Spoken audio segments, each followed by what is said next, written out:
वेत्तारं कर्मपूर्तां ज्ञातारं विश्वतत्त्वानां वन्दे तद्गुणलब्धये वन्दे तद्गुणलब्धये वन्दे तद्गुणलब्धये। नमस्ते वंदना।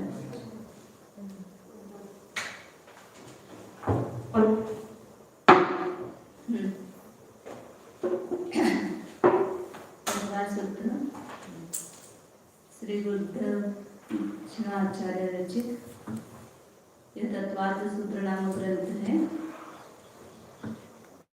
अत्यंत अल्प शब्दों में महान तत्व को यहाँ बताया है। मोक्ष मार्ग के लिए जितना आवश्यक है वो सब कुछ यहाँ पर बताया गया है। 10 ग्रंथ पढ़ने के बजाय एक तत्वार्थ सूत्र ग्रंथ पढ़ो। कुछ ग्रंथ केवल चरणानुयोग्य है, कुछ केवल करणानुयोग्य है, कुछ केवल द्रव्यानुयोग्य है। इसमें सभी कुछ द्रव्यानुयोग, करणानुयोग, चरणानुयोग सबका समावेश किया गया है। एक जैन धर्म का कोई ग्रंथ कहना है कि जैन दर्शन किसमें है, तो अपन एक ही नाम बता सकते हैं, तत्वार्थ सूत्र। दूसरा कोई ग्रंथ ऐसा है कि जिसमें सब पूरा जैन दर्शन आया है। केवल 5 पेज में आचार्य ने पूरा जैन दर्शन, मतलब 10 पेज ऐसे 5 आटो पाटो क्या बोलते हैं उसको, हाँ आगे पीछे ऐसे 10 पेज मतलब 5 पेज में अपन ने इसमें मंगलाचरण और पहला सूत्र देखा है। मंगलाचरण में किसको नमस्कार किया है? मंगलाचरण में हाँ, लेकिन उसका किसी का नाम नहीं बताया। गुणों को नमस्कार किया है, तो गुणों को किया हुआ नमस्कार सभी गुणी को जाता है ना।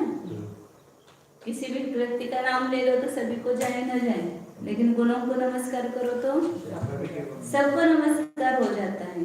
क्योंकि गुण जिसमें पाए जाते हैं, गुण पूज्य है तो गुणी भी पूज्य है।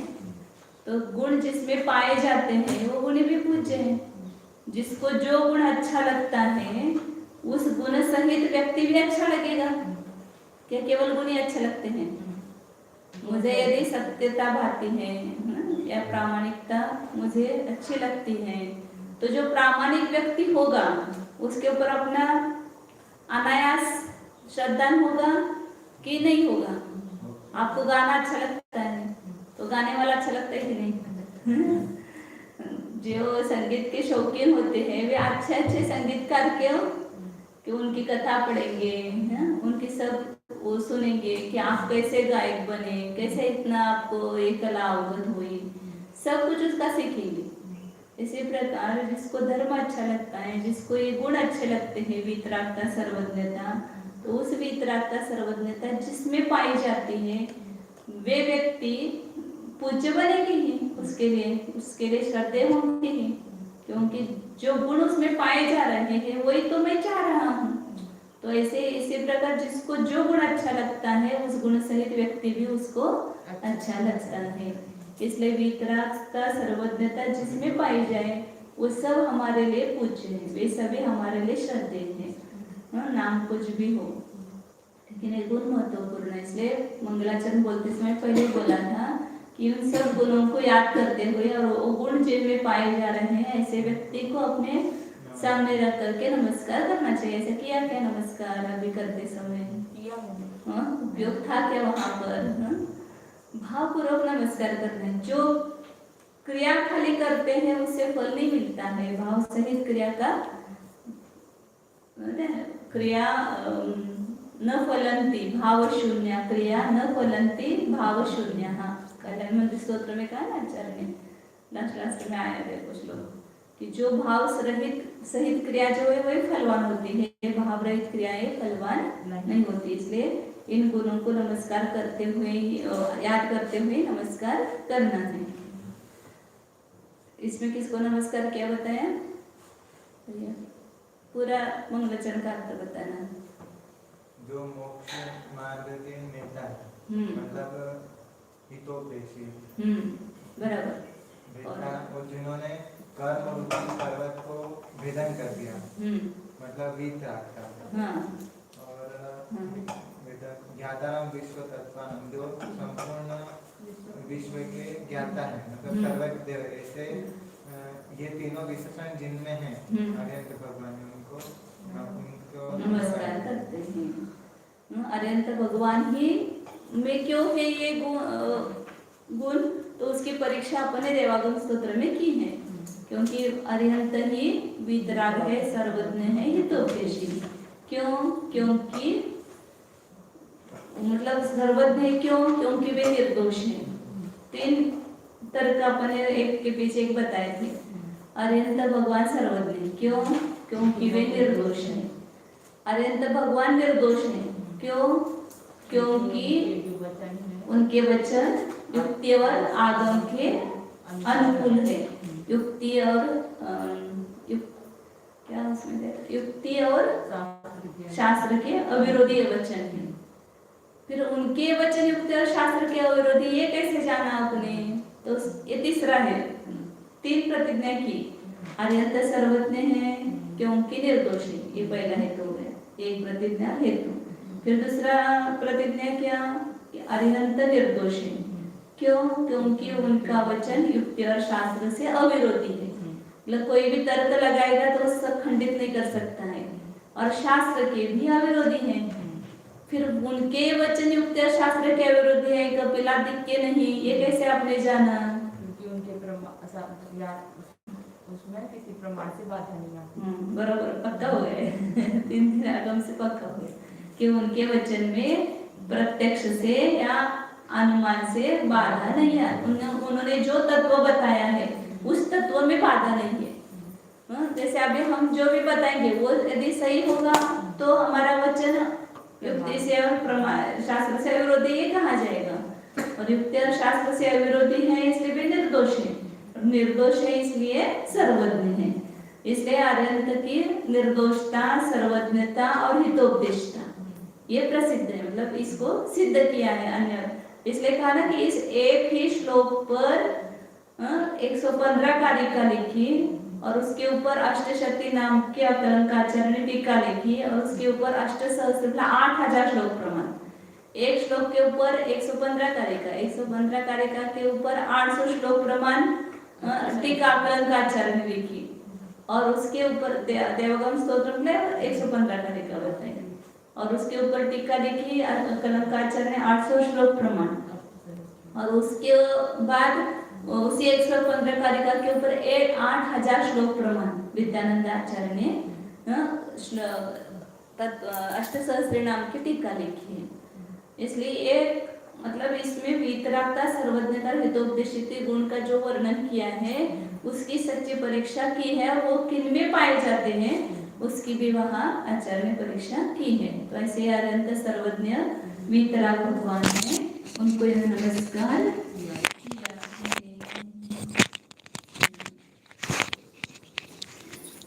आगे अपन ने पहला सूत्र भी देखा था। पहले सूत्र में मोक्ष का मार्ग बताया है। मोक्ष का मार्ग क्या है? पहले मोक्ष का मार्ग बताया, बंध का मार्ग नहीं बताया। क्यों नहीं बताया? उसका का हेतु दिया था। किस लिए ने आचार्य ने पहले बंध मार्ग बताया, मोक्ष मार्ग क्यों बताया? हाँ, आश्वस्त होने के लिए, सभी भव्य जीवों को आश्वस्त करने के लिए। बंधन से बंधे हैं इसलिए डरो मत, आपको इससे छूटने का मार्ग है। उसका जेल का उदाहरण दिया था, कारागृह में बद्ध व्यक्ति के समान। उसको यदि कोई छूटने का मार्ग बताए तो उसको निर्भयता, आश्वस्त आ जाती है कि हाँ मैं छूट जाऊंगा। इसलिए पहले मोक्ष मार्ग बताया। फिर बताया था कि समय दर्शन ज्ञान चारित्राणि मोक्ष मार्ग। इसमें चारित्राणि 3 होते हुए भी मोक्ष मार्ग एक वचन दिया है। क्यों एक वचन दिया है? हाँ, एक एक उत्तर देना है। हाँ सरिता। सम्यक दर्शन, सम्यक ज्ञान और सम्यक चारित्र, इनकी एकता यही एक मोक्ष का मार्ग है। मतलब 3 मार्ग नहीं है, तीनों मिलकर के एक ही मार्ग है। जिसमें ये तीनों पाए जाएंगे वही मोक्ष मार्ग। तो यहाँ पर देखते हैं कि जब यह जीव अनादिकाल से सम्यक दर्शन, सम्यक ज्ञान, सम्यक चारित्र, मोक्ष का मार्ग है, इसका अर्थ क्या हुआ? उससे उल्टे जो है मिथ्या दर्शन, मिथ्या ज्ञान और मिथ्या चारित्र, उसको ही आगम में मिथ्या दर्शन, अज्ञान और असंयम, उसको बंध का कारण कहा है। या 5वें अध्याय में 5 बंध के कारण बताने वाले, मिथ्या दर्शन, अविरति, प्रमाद, कष और योग, इसको ही अन्य भाषा में बताया। या संक्षेप में कहो तो मिथ्या दर्शन, मिथ्या ज्ञान और मिथ्या चारित्र, क्योंकि बराबर दोनों विरोधी है ना, तो विरोधी है तो दोनों विरोधी कार्य के कारण होंगे। समंत भद्राचार्य ने तत्वरत्न शावकाचार्य में बताया ना, सदृष्टि ज्ञान और उत्तानी धर्मम धर्मेश्वरा विदु यदीय प्रत्यनीकानि भवन्ति भव पद्धति। यदीय प्रत्यनीकानि मतलब जिसके विरुद्ध जो है सदृश, सम्यक दर्शन, सम्यक ज्ञान और सम्यक चारित्र, इसके विरोधी कौन हो गए? विरोधी पार्टी कांग्रेस है तो उसके विरोधी पार्टी को तुरंत समझ में आता है ना। ऐसे यहाँ पर भी सम्यक दर्शन, ज्ञान, चारित्र की विरोधी पार्टी कौन है? तो अपन किस पक्ष में देखो सम्यक दर्शन, ज्ञान, चारित्र की पार्टी में है या मिथ्या दर्शन, ज्ञान, चारित्र की पार्टी में है? किस पार्टी में हम शामिल हैं? कोई ना कोई पार्टी में होंगे, पार्टी रहित नहीं है, क्योंकि यह संसार का प्रत्येक व्यक्ति श्रद्धा, ज्ञान, चारित्र सभी में पाए जाते हैं, लेकिन वो श्रद्धा हमारी सम्यक है या मिथ्या है, हमारा ज्ञान सम्यक है या मिथ्या है, चारित्र सम्यक है या मिथ्या है, इसकी परीक्षा अपने को खुद करनी है। और उसके लिए हम लक्षण पढ़ रहे हैं।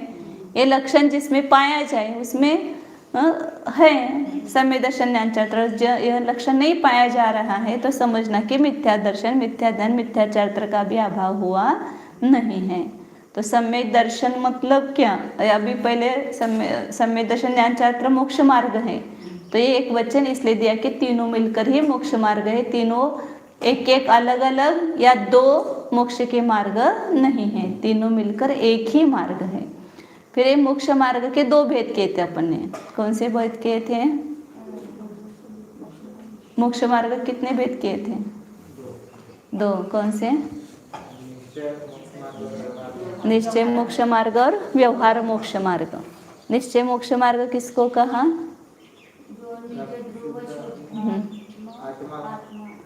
आत्मा का श्रद्धा, निज ध्रुव शुद्ध चिदानंद स्वरूप आत्मा का श्रद्धा व सम्यक निश्चय, सम्यक दर्शन, निज शुद्ध आत्मा का जानना व निश्चय सम्यक ज्ञान, और उस निज शुद्ध आत्मा में लीनता, उसमें रहना, वह निश्चय सम्यक चारित्र। और ये तीनों मिलकर के एक निश्चय मोक्ष मार्ग है। और इसका ही साधक कौन है? व्यवहार मोक्ष मार्ग है। व्यवहार दोनों का प्रयोजन है अपनी अपनी जगह। व्यवहार मोक्ष मार्ग के बिना हम निश्चय मोक्ष मार्ग तक पहुंच नहीं सकते हैं। इसलिए व्यवहार और निश्चय मोक्ष मार्ग प्रकट होने के बाद भी, जैसे मुनिराजा 6, 7 गुण स्थान में रहते हैं तो वहाँ पर व्यवहार निश्चय दोनों है ना, क्योंकि जब भेद रत्नत्रय में आते हैं तो वहाँ पर व्यवहार मोक्ष मार्ग है, भेद रत्नत्रय में रहते तो वहाँ निश्चय मोक्ष मार्ग है।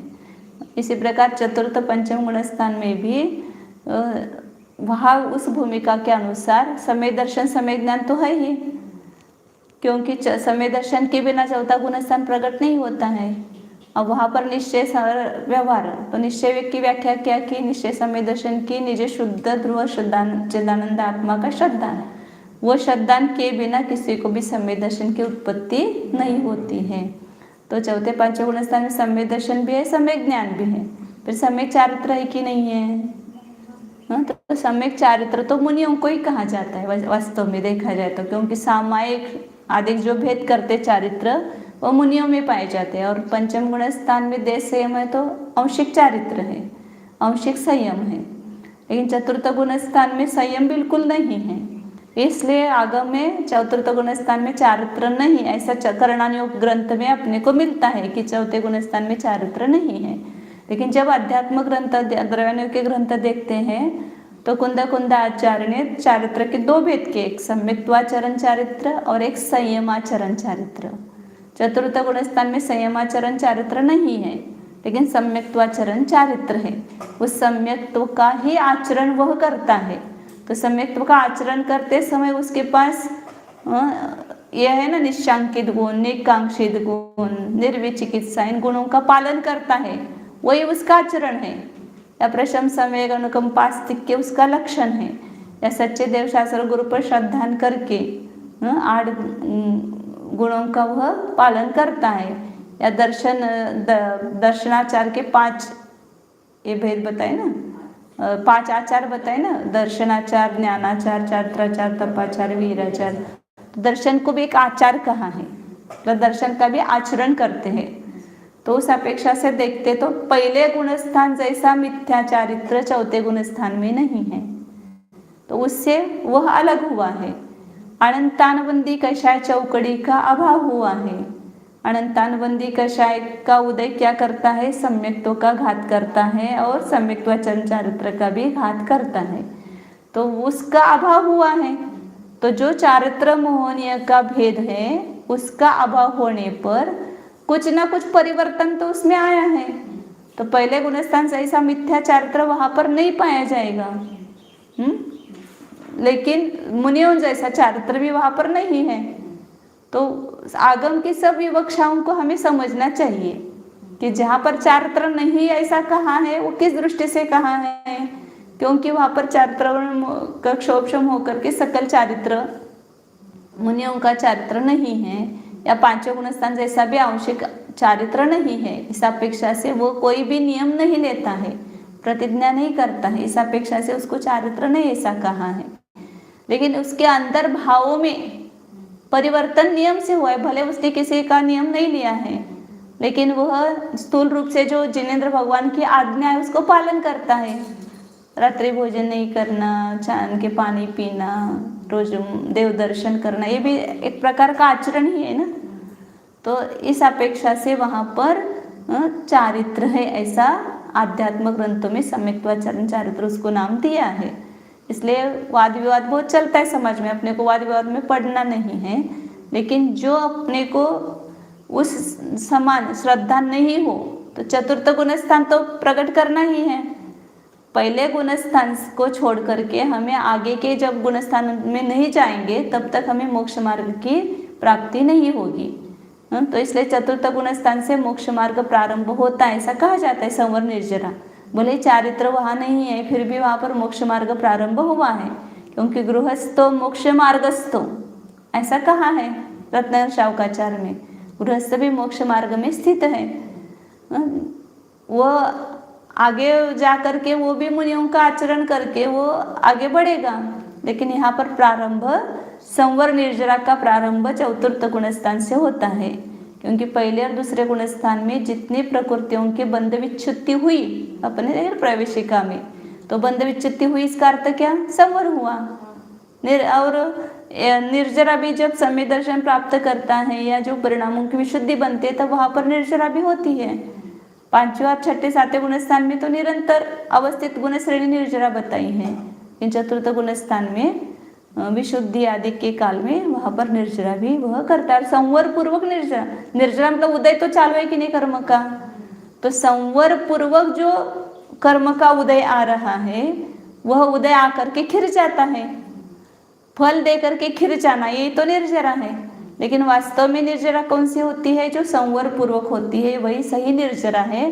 जो संवर रहित निर्जरा है वो निर्जरा ही नहीं कही जा। संवर मतलब कर्म के आश्रव को रोकते हुए, नए कर्म का आश्रव को रोकते हुए जो होती है वही उसी को निर्जरा तत्व कहा है। अब आगे उसका खुलासा होगा, अपना यहाँ सामान्य से देख रहे हैं पहले अध्याय में पहले सूत्र में। तो यहाँ पर सम्यक दर्शन और सम्यक ज्ञान, चारित्र का तो सर्वोपरि महत्व है। चारित्र का महत्व नहीं है ऐसा कोई भी नहीं कह सकता है जो भी जिन आगम की आज्ञा को मानने वाला है। लेकिन सम्यक चारित्र तभी उत्पन्न होता है जब सम्यक दर्शन और सम्यक ज्ञान हो। बिना सम्यक दर्शन सम्यक ज्ञान के सम्यक चारित्र की उत्पत्ति भी नहीं होती है। इसलिए बताया था ना सम्यक शब्द चारित्र के पहले क्यों रखा है, क्योंकि अज्ञान पूर्वक जो चारित्र है तीनों के बताना कि सम्यक शब्द क्यों लिखा है, दर्शन के पीछे क्यों लिखा है सम्यक शब्द। विपरीत मान्यता निषेध करने के लिए दर्शन के पीछे सम्यक। हाँ, विपरीताभिनिवेश का निराकरण करने के लिए दर्शन के पीछे सम्यक शब्द लिखा है। ज्ञान के पीछे क्यों लिखा है सम्यक शब्द? संशय विपर्य। रसाय ज्ञान के दोष है, उससे रहित जो ज्ञान है वही सम्यक ज्ञान है। जहाँ संशय है, विपर्य है और अनध्यवसाय है, जीव है कि नहीं है, ये सात तत्व है कि नहीं है, देवशास्त्र गुरु है कि नहीं है, संशय बना हुआ है, या उल्टा ही जानता है, मिथ्या देवशास्त्र गुरु को ही सम्यक मानता है या मिथ्या तत्व को ही समीचीन मानता है, तो वो सम्यक ज्ञान नहीं है। तो इसमें संशय विपर्य और अनध्य। संशय किसको कहा? विपरीत अनेक कोटि का स्पर्श करने वाले। हाँ, विरुद्ध अनेक कोटि को बाजू को स्पर्श करने वाले ज्ञान को संशय कहते हैं। यह है कि यह है। विपर्य किसको कहा? हाँ, विपरीत एक कोटि को स्पर्श करने वाले ज्ञान को विपर्य कहा है। मतलब निर्णय है, संशय में निर्णय नहीं, यह है कि यह है, यहाँ पर निर्णय है, लेकिन कैसा निर्णय है? विरुद्ध निर्णय है। और हाँ, संशय विपर्य। और तीसरा क्या बताया था दोष? अनध्यवसाय, मतलब निर्णय ही नहीं करना। ये तीनों से रहित सम्यक ज्ञान में निर्णय होता है कि ऐसा ही है, जिनेंद्र जैन ने जैसा बताया वैसा ही है तत्व, अन्य प्रकार से नहीं है। इदमेव ईदृश्यमेव तत्व न अन्यत न चान्यथा, ऐसा श्रद्धान जो है वह निशंकित सम्यक दर्शन होता है। तो क्या होता है कि चौथे स्थान से संबंध जरा चालू हो जाता हाँ, संवर तो है ना। पहले गुणस्थान में कितनी बंध विच्छुत्ति हुई? 16, दूसरे गुणस्थान में 25। तो 41 प्रकृतियों का बंध होता है क्या समय दृष्टि को? नरगति तिरंच गति का बंध होता है। कितने मतलब समय दर्शन के लाभ वहाँ रत्नाकर शावकाचार्य अपन पढ़ते हैं तो कितने लाभ होता है उसमें? तो 41 प्रकृतियों का संवर एक साथ हो जाता है जब वह जो मिथ्यात्व गुणस्थान से चतुर्थ गुणस्थान में समय दर्शन प्राप्त कर लेता है। तो नरगति तिरंच गति एकेंद्र आदि असौधि पंचेंद्रिय तक किसी भी प्रकृति का वह बंध नहीं करता है। पाप प्रकृतियों का कितने प्रकृतियों का बंध छूट जाता है। बीच के संस्थान सवनन सब 25 प्रकृतियों में आते हैं ना। केवल जो यहाँ मनुष्य और तिरंच होगा, यदि वो समय दर्शन प्राप्त करता है तो उसको केवल देव गति का निरंतर बंध होता है। मतलब कितना लाभ, समय दर्शन सहित है तो उसके बहुत लाभ गिनो आप, कितने कितने लाभ है। उसकी इतनी प्रकृतियों का एक साथ संवर हो जाता है और वह नरकी नहीं होता है, तिरंच नहीं होता है, एकेंद्रिय द्विंद्रिय त्रिंद्रिय चतुरिंद्रिय पर्याय में पैदा नहीं होता है, नपुंसक वेदी या स्त्री वेदी नहीं होता है, वो पुरुष वेदी ही होता है, और ऐसे विकलांग नहीं होता है। ये सब अपने को अभी इस पर्याय में ये पाप के उदय क्यों आ रहे हैं? क्यों हम यहाँ पर दरिद्री है, विकलांग है, अल्पायु वाले हैं, तो क्यों हैं? क्योंकि हमने पूर्व भाव में सम्यक दर्शन की प्राप्ति नहीं की, इसलिए इस प्रकार की पर्याय हमें प्राप्त हुई है। सम्यक दर्शन दृष्टि जो है वो नियम से देवगति का और उसका ही बंद करता है। मनुष्य और तिरंच जो है वह सतत, म्हणजे आप खाना भी खाओ तो देवगति का ही बंद होगा। किसी के झगड़ा भी कर मतलब हो जाए थोड़ा बहुत तो भी वहाँ पर देवगति का ही बंद। सम्यक दर्शन जब तक आपके पास मौजूद है दूसरी गति नहीं आएगी आपके पास में, देवगति का ही नियम से बंद होगा। हाँ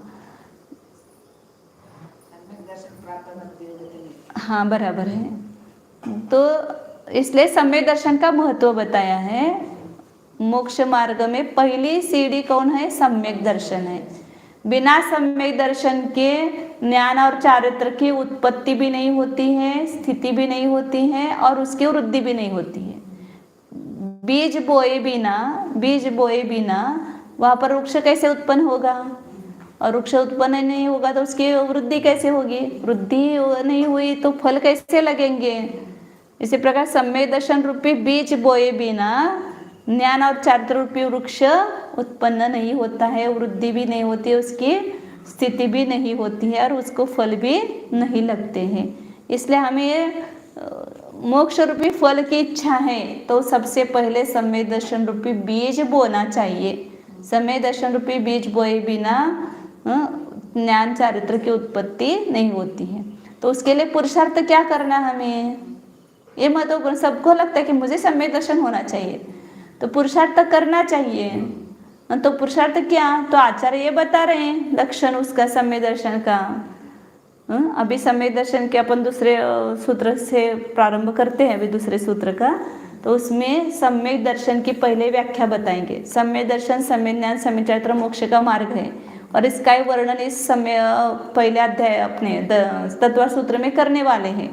तो पहले अध्याय में सम्यक दर्शन का वर्णन करेंगे, पहले 4 सूत्रों में ही, दूसरे, तीसरे, चौथे सूत्र में। फिर उसी सम्यक दर्शन के विषयभूत जो 7 तत्व हैं उसका सब खुलासा करेंगे। सम्यक ज्ञान का ही वर्णन इसमें ही पहले अध्याय में ही किया है। सम्यक दर्शन का भी लक्षण बताया और सम्यक ज्ञान भी बताया, और सम्यक चारित्र का लक्षण क्या बताने वाले हैं 9वें अध्याय में। आश्रव संवर्ण विचारा का वर्णन किया ना, वहाँ संपूर्ण चारित्र का वर्णन किया है। तो यहाँ अपन पहले सम्यक दर्शन की व्याख्या अब दूसरे सूत्र में बता रहे आचार्य। तो सम्यक दर्शन के अनेक लक्षण ग्रंथों में पाए जाते हैं। रत्नग्रंथ शावकाचार्य ले लो तो वहां पर क्या किया है सम्यक दर्शन का लक्षण, सच्चे देव शास्त्र गुरु के श्रद्धान को, श्रद्धानम परमार्थानाम आप्तागम तपोभृताम त्रिमूढ़ा पौड़मष्टांगम सम्यक दर्शनम अस्मि। 3 मूर्ता से रहित जो यथार्थ देव शास्त्र गुरु, परमार्थ मतलब यथार्थ वास्तविक, मतलब जिसमें ये पहले श्लोक में बताए मंगलाचरण बताए हुए उसमें वे गुण जिनमें पाए जाते हैं वे देव है, वीतराग सर्वज्ञ और हितोपदेश है। उन्होंने बताया हुआ जो आगम है उसका जो अध्ययन या उसका जो ये करता है वही क्या है सम्यक ज्ञान है, और उन्होंने बताया हुआ जो चारित्र है उसका पालन करता है वो सम्यक चारित्र है। तो सच्चे देव शास्त्र गुरु का पहली व्याख्या थे सम्यक दर्शन, कौन से, सबसे स्थूल व्याख्या। जिसको भी मोक्ष मार्ग में प्रवेश करना है, मोक्ष को प्राप्त करना है, पहला एक काम करने योग्य, कौन सा काम करना है पहले, सच्चे देव शास्त्र और गुरु का श्रद्धान करना। आपको कहीं पर भी जाना है तो पहले आप किनको खोजते हो, उस मार्ग को जानने वाले को खोजते हो। मार्गज्ञ चाहिए, मार्ग को जानने वाला हो तो वह हमें मार्ग बताएगा, और जो मार्ग बताएगा उस मार्ग से हम जाएंगे तो हम भी उस स्थान तक पहुंच जाएंगे।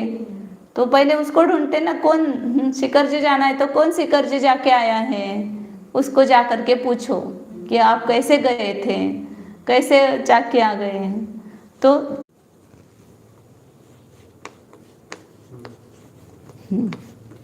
पहली व्याख्या सम्यक दर्शन की, सच्चे देव शास्त्र गुरु का श्रद्धान।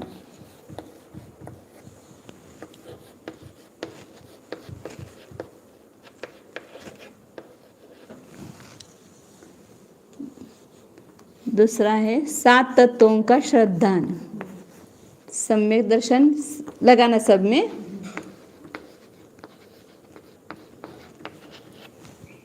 सात तत्वों का श्रद्धान।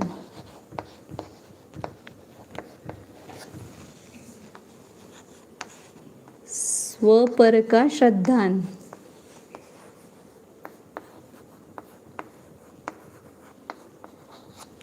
और चौथा है आत्मश्रद्धान।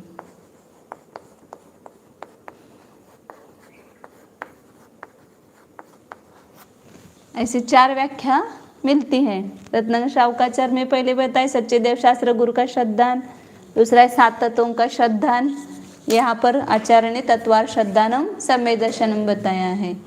और जब आध्यात्म ग्रंथ देखते तो वहाँ पर स्वपर भेद विज्ञान है, स्वपर का श्रद्धान, स्व क्या है पर क्या है इसका जानना, और उस जानते हुए उसका विश्वास होना, ये ही स्व है, ये पर है। एनात्मा बुद्धतात्मैव परत्वेन चैव चापरम।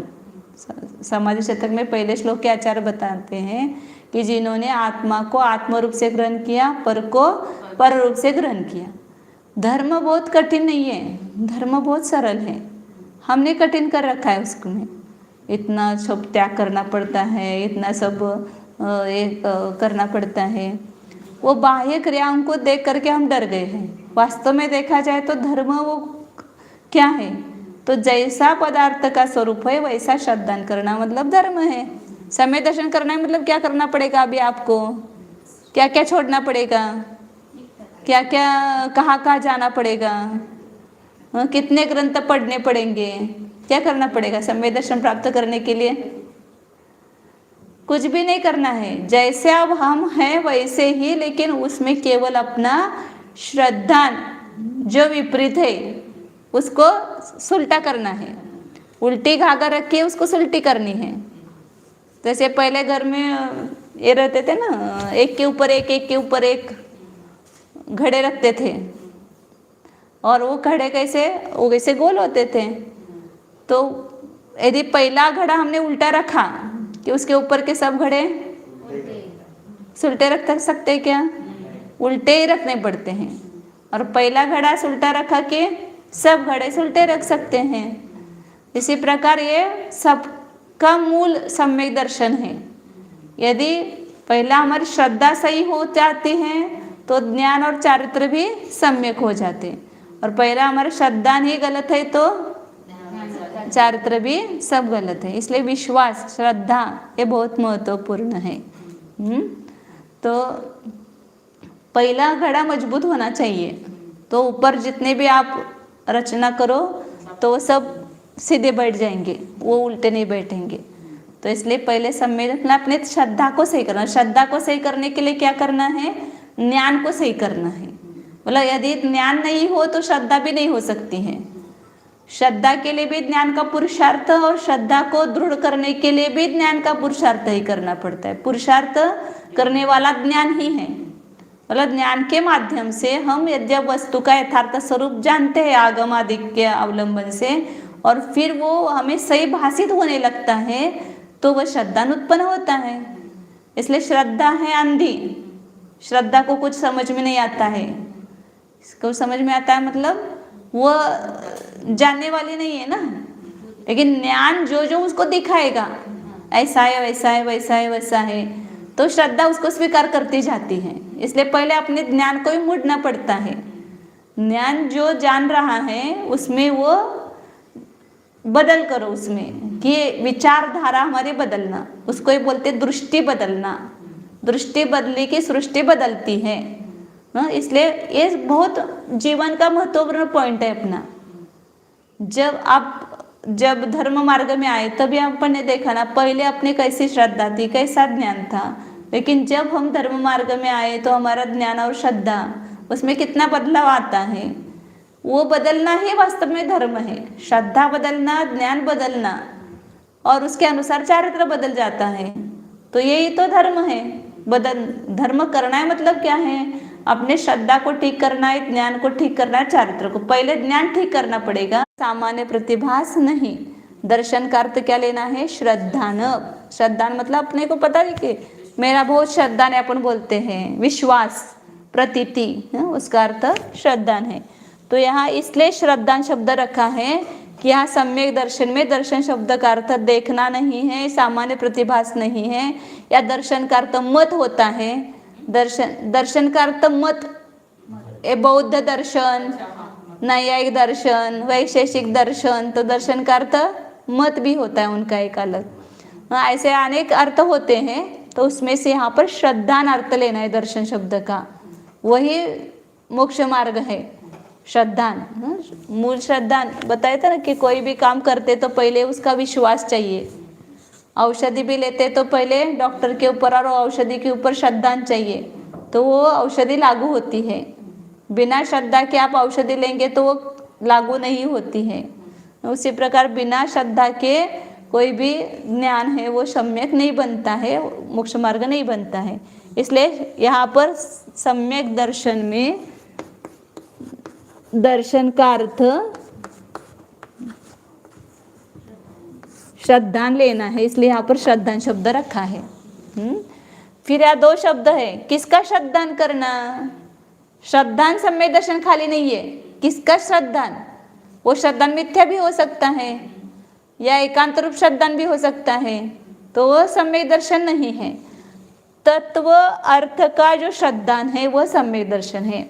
अब तत्व और अर्थ का अर्थ क्या है? तो यहाँ तत्व में तत् अर्त्व ये दो शब्द है। तत्व तत् होता है सर्वनाम, तृतीय अन्य आप बोलते हैं ना अन्य पुरुष, वह अव्यय नहीं सर्वनाम। तत् शब्द जो है वह सर्वनाम बोलते हैं उसको। जैसे वह इस अर्थ में आता है ना, तत्ते तानि या सह तौ ते सा ते ताहा, मतलब स्त्रीलिंग में सा ते ताहा और पुल्लिंग में सह तौ ते, नपुंसकलिंग में तत्ते तानि, मतलब वह यह अर्थ होता है। वह पुरुष, वह पेन, तो तत् शब्द का अर्थ वह ऐसा होता है। कोई भी XYZ वस्तु तत् मतलब और उसको त्व लगाया, मतलब वह वस्तु का जो त्व मतलब भाव, उसको बोलते तत्व। जैसे तत् मतलब वह हो गया अग्नि और त्व मतलब क्या होगा? उष्णता। ये अग्नि का तत्व हुआ। जीव मतलब तत् हो गया और त्व मतलब उसका भाव। तो जीव का भाव क्या है? चैतन्य। पुद्गल का भाव क्या है? स्पर्श रस गंध वर्ण। तो उसका जो स्वभाव है, वस्तु का स्वभाव, उस स्वभाव सहित वस्तु को ही कहते हैं तत्व। क्या समझ में आया? वस्तु को कहते हैं तत्व, मतलब वस्तु का स्वरूप। तत्व मतलब वस्तु का स्वरूप। फिर इतना ही तत्व अर्थ श्रद्धानम सम्यक दर्शन इतना ही कह देते हैं, क्या बिगड़ता? अर्थ लिखने के इसमें आ गए ना कि स्वरूप सहित वस्तु के स्वरूप का यथार्थ श्रद्धान वह सम्यक दर्शन है। तो तत्व ही अर्थ, तत्व का श्रद्धान सम्यक दर्शन, तो एक शब्द कम हो जाता। तो सूत्रकार को शब्द बढ़ाने की क्या आवश्यकता थी? तो अर्थ शब्द क्यों रखा है? तो कहते कि जगत में बहुत सारे जीव अपना तत्व बताते हैं। संपूर्ण विश्व में एक विज्ञान ही है, अब वो तत्व उन्होंने बताया। तो उस तत्व सहित पदार्थ है क्या जगत में? उस स्वभाव सहित वस्तु है क्या जगत में? नहीं है। या कोई बोलता है कि सत्य ही है सब जगह, एक ब्रह्मा ही है संपूर्ण विश्व में व्यापक। कोई कहता है शब्द ही संपूर्ण विश्व में व्यापक है। तो इस प्रकार शब्दाद्वैत, विज्ञानाद्वैत, ब्रह्माद्वैत वादी जो है, उन सब मतों का निराकरण करने के लिए उनका श्रद्धान मतलब सम्यक दर्शन नहीं हो सकता है। भले ही वे अपना अपना तत्व बताते हो, लेकिन उस तत्व सहित कोई पदार्थ है क्या जगत में? नहीं। और आधार रहित खाली गुणों का श्रद्धान सम्यक दर्शन नहीं होता है। उस स्वभाव सहित पदार्थ का श्रद्धान वही सम्यक दर्शन होता है। इसलिए यहाँ पर अर्थ शब्द रखा है। केवल भाव मात्र का ग्रहण करना या भाव मात्र का श्रद्धान करना दर्शन का लक्षण नहीं है।